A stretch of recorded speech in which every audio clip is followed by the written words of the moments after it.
interviewed. We've announced the 3G pitch installation. Have we any update on when the work will start and what it will look like? Yeah, so the 3G pitch is going to be installed by a company called McArdle. I've been working alongside them to look at a marketing plan with that in terms of a drone flying over before we even start work to take pictures of our pitch and where we're at halfway and then at the end.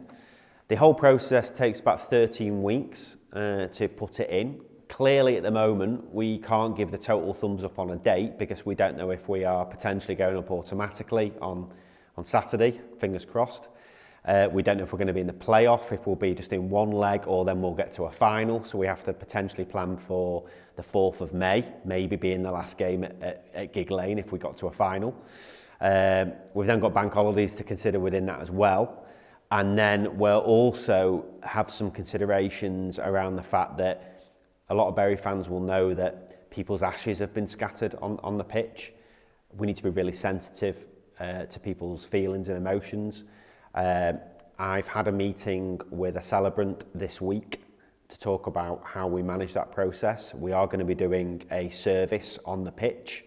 We've got a couple of dates in the diary. They'll be communicated via social media and also through the Bury Times, who I've spoke to this week. I can't confirm those 2 dates yet because it's all dependent again on the 3G pitch. And we've then also got the turf, which we've been selling off. Hopefully a lot of fans have managed to grab their hands on that, but that also needs to be factored in. So you've got 3 elements to it. You've got the pitch takes 13 weeks. You've got make sure we've had the surface on it before the pitch gets dug up, and then you've got to make sure we've got the turf dug up after the drone is thrown over it, and also fitting in with the celebrant that's coming along. We're also planning a memorial garden, which fits in as well with, like I said, the people that have unfortunately passed away. And then we've also had to communicate with North West Counties League and the Northern Premier League, in case we don't know which league we're in, about moving the first couple of games possibly away from home, depending on when the match goes in. So, as you can imagine, it's a very big project and there's a lot of moving parts, which obviously would have been made easier if we'd won a few more games recently, but you know, football's football and you've just got to deal with the outcome of it. So yeah, a lot of things going on, but obviously a 3G pitch, what it does give us, it gives us more eyes from sponsors. We're not just on here 1.5 hours a week. We'll be allowed on the pitch 50 hours a week from community initiatives point of view. We'll be allowed a lot of our other teams on the pitch as well. And from a sponsor's point of view, you've got 50 hours a week on your advertising revenue as well. So that will be good from that point of view. Okay, so we'll move into a section entitled Crowd Issues, Matchday Experience. So after the last Wythenshawe game, there was a last minute penalty scored and there were a number of kind of unsavoury incidents. Is any further incident likely to put into place the one ground stadium ban that has been suspended? Yep, so I'll try and answer that in 2 parts. So firstly, unfortunately, last minute against Wythenshawe, they scored a penalty, and then there was some supporters and sponsors came and saw me after the game and said they'd seen some unsavoury behaviour going on. I was then asked for some observations from the FA regarding alleged throwing of items onto the pitch, and I gave my appropriate response once I'd seen the video footage on that. However, that won't lead to any charge, so that's been put to one side. In terms of the second part of that question, if there was a charge, would it lead to the stadium ban being enacted? We are under that stadium potential ban until September. It would only be kicking into action if we had a charge of 21, what's known as E21.4, and that would be effectively an aggravated case, which is something like racial, etc. like that. It's not just a case of, okay, if someone threw a bottle on the pitch, would that kick in? Because that would potentially be an E21 charge, not a 21.4. So it does get quite complicated. But the main thing is, I did say on the last video that I'll be transparent and open with fans if there was any FA charges, and I can confirm there's no FA charges currently. Okay, great. So this week we were at FC United, Broadhurst Park, and there was a great atmosphere. So what can the club do in terms of segregation, and how does the club go about creating a better matchday atmosphere? Okay, so first of all, I just want to thank all the fans that made the trip to FC United. It was a fantastic turnout, you know, nearly 3,500. We had around 2,500 on the terrace behind the goal, which was obviously fantastic. And there's a few questions around this, which I'm trying to answer all in one, but there are some questions around the atmosphere in our ground and how we can improve it. So I guess what I'd say on that is, at the moment, we have a 4-sided stadium that's totally seated, and it adds up to around 12,000. We've got a safe certificate for nearly 6,000. We currently have half the main stand open on a match day. We have the whole of the south stand, and we have some of the cemetery end. Now, if you were going to do a standing room only, let's call it, you'd do it at the Manchester Road end. However, to do that, you'd need to rip out all the seats, which would be a cost. You'd also need to do some health and safety work around there. And then also, the view isn't as good at that end because it's slightly lower, which some fans have commented to before. You would also then need to steward effectively a 4th stand. So we already take on board steward costs, which a lot of other clubs don't. They do volunteers. We obviously have paid stewards. You potentially then dampen the atmosphere because you'd have your crowd in 4 stands instead of 3. Even if you said, well, okay, shut one of the other stands, for example, let's say we shut the south stand, you'd be moving all your supporters into the Manchester Road end instead of at the south stand, and the only difference you'd have is them standing up instead of sitting down, and you would have taken a cost in doing all that work, and you'd have no different benefit. So the plans are to get the main stand open fully, and we're not far away from doing that now. We've made really good progress with Stuart and Ben as a stadium manager and assistant manager. And hopefully, and fingers crossed, it might even be open for a playoff, but don't quite hold me to that yet. And when that's open, it's a case of we'll then have the main stand open, the south stand, and the cemetery end. In terms of segregation, how we'd probably work it then is a section of the main stand would be segregated, I'm led to believe, like it used to be in the old days. That would make it a lot easier for us because the part of the main stand then, the higher up for a start, so in case of throwing items or anything, they wouldn't be right near pitch level, so it's easier to police. And secondly, you wouldn't just be opening the cemetery end for some sporadic away fans and having to steward it. So you may choose then, for argument's sake, just to open the south stand and the main stand. And then how we move forward with this is, as our gates improve and they come closer to that sort of 6,000 number I've talked about, which would take a couple of years to get to, you would then make a decision then to open one of the ends or both of them. But what we don't want to do is effectively bulldoze everything that's in the Manchester Road end, put a load of safe standing within there, and effectively you just dilute the atmosphere because you then have 4 stands open instead of 3. Okay. So is there any plans to replace Taurus, as sometimes they can be heavy-handed? Okay, so listen, you will get, obviously, some fans won't agree with all our decisions as football clubs, etc. And there will be, there has been the odd complaint about Taurus. But what I'd say is, on the whole, Taurus have given us a pretty good service. I've certainly received no complaints personally into my inbox since I've been here. And I think fans just have to understand that when we've got crowd trouble, which we have had, Taurus are instructed to take appropriate action by the board and by myself. And if that means removing fans and do what we need to do, then we'll do it to protect the rest of the supporters in the ground and protect the football club. Because otherwise, it wouldn't be diligent in my position for us not to take action. And to be very clear, the FA's expectations are that if they spot any of this trouble, that the fans are to be removed from the stadium. If we almost just have a quiet word and don't remove those fans from the stadium, then the FA will come down on us very hard. So, it's been said to the Taurus by me, if there's a fan and they've witnessed some, potential criminal behaviour or abusive behaviour towards lineswomen or misogynist behaviour or whatever, they may be doing, they are to be removed. So, can I press you on that? Are Taurus going to be staying on as stewards for next season? So what I'd say at the moment is, as any process I'm currently looking through 7 weeks into the job, obviously we'll review everything that's going on and we'll look at the costings and the service that they give. If there's a change to be made, we'll make it, but it wouldn't be a change at the moment through heavy-handedness because I don't think that's applied. Okay. So again, a few of these kind of questions kind of link into things you've already kind of commented on. So I'll just whip through a few of these. So what are the plans to improve fan matchday experiences? You mentioned about a fan zone in a previous video. What's your vision? could this be put in place for next season?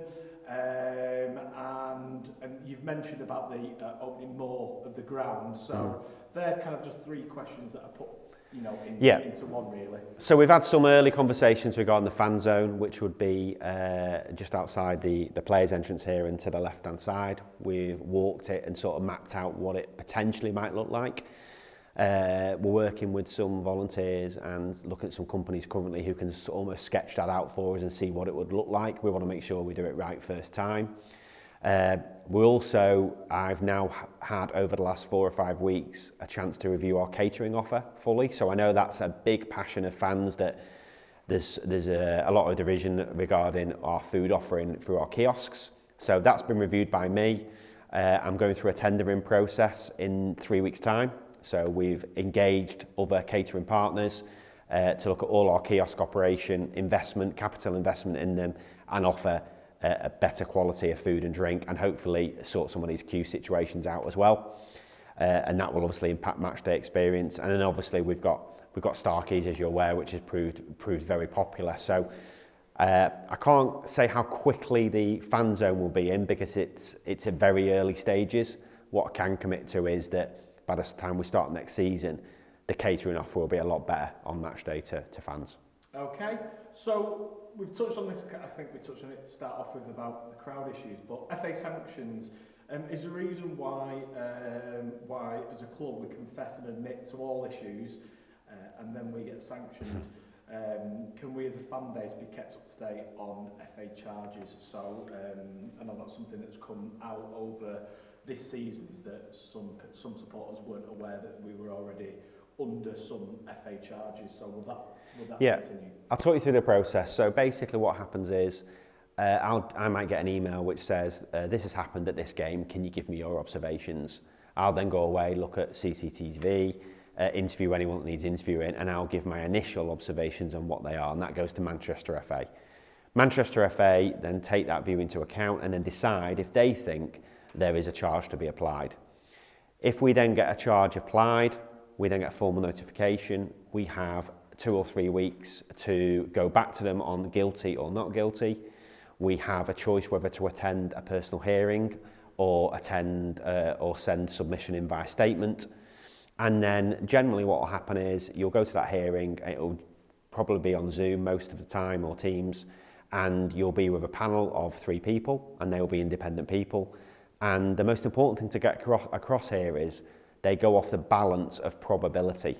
So it's a complete different burden of proof to what the police would do. It's the balance of probability of something happening.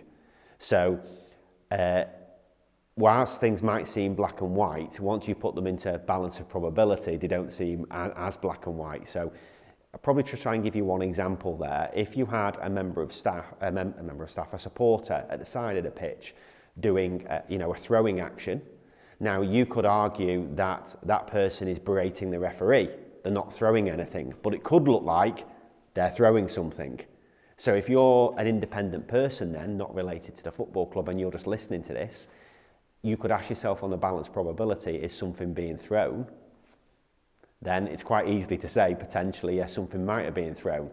So that's how it can be quite difficult. It's not just a case of, black and white, was something done or wasn't. Neil, it's either thrown, there's an object there, or it wasn't. It's the balance of probability.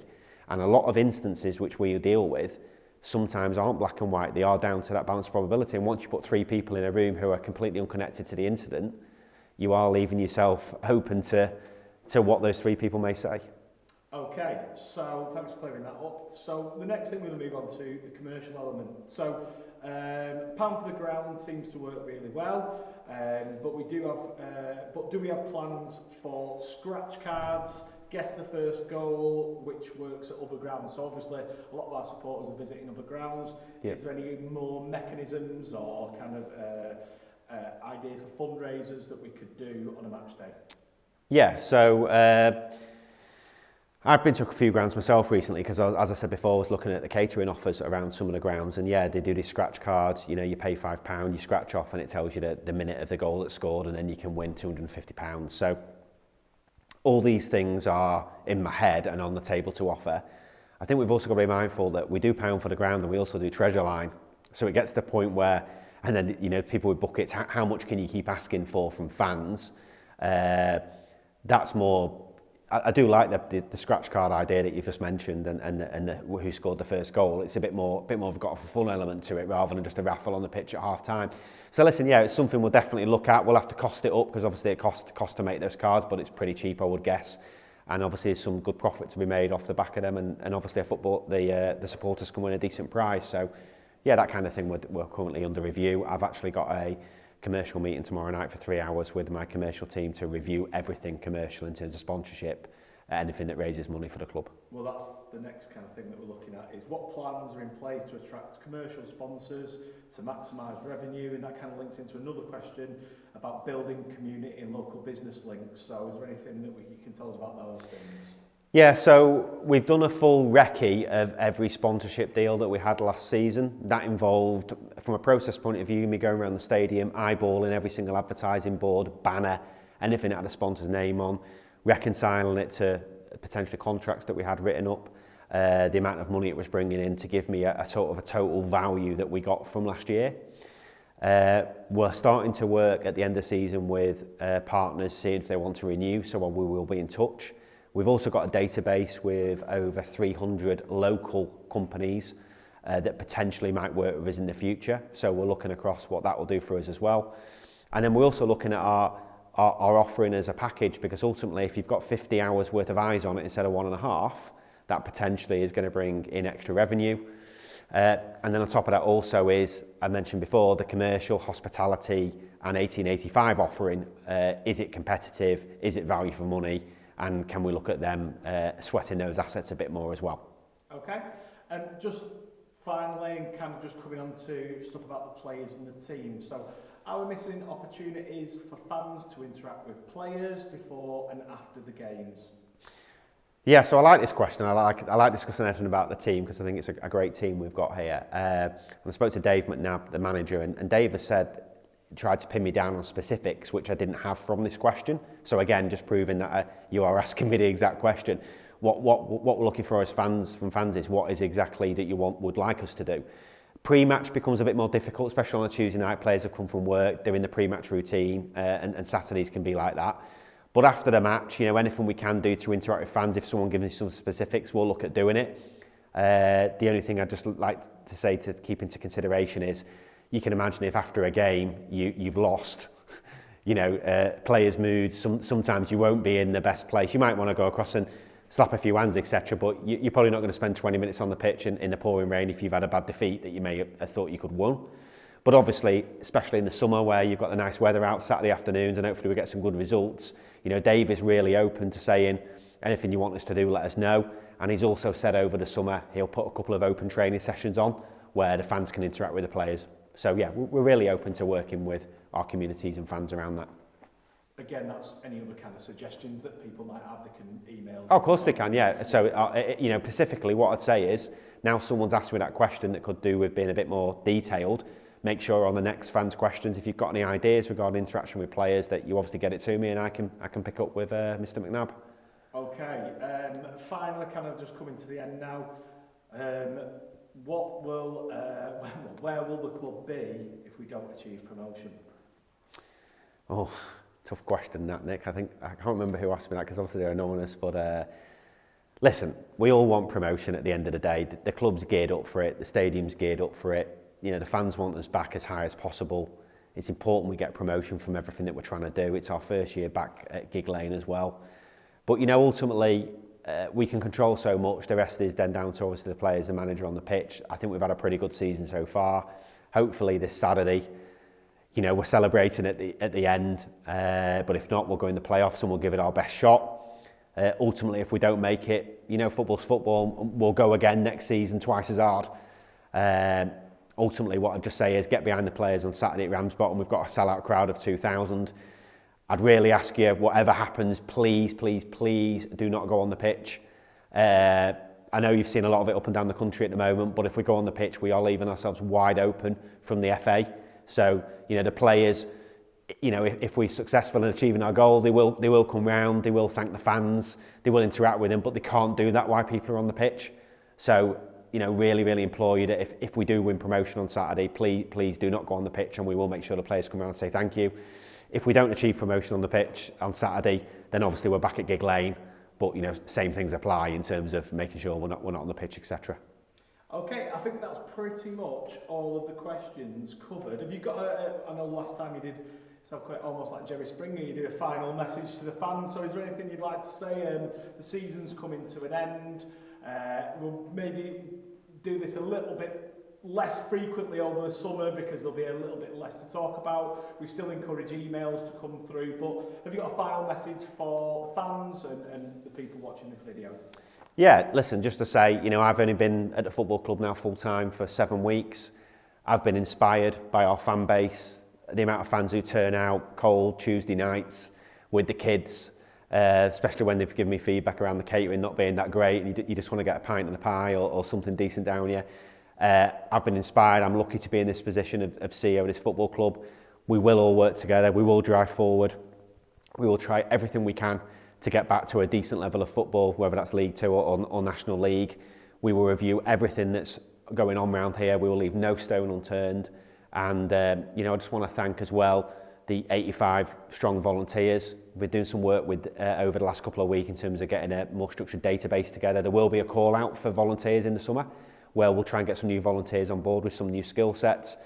But, the volunteers, the fans, everyone's been amazing. And if obviously Dave and the team can cap it off with promotion, it will be completely amazing. So turn out in your numbers to Ramsbottom. If we don't achieve what we want to achieve, make sure you get your tickets for Gig Lane, which will be Saturday, the 27th of April. Let's get a sellout crowd here. Let's get as close to 5,000 or 6,000 as we can. Let's give the team all the encouragement we can. Tuesday was gutting for every single person involved. But, we go again. We woke up Wednesday morning, players' heads are right back at it. They're determined to do the best for you fans. You're the best fans in the country. Just turn up in your droves, and thanks for all your support.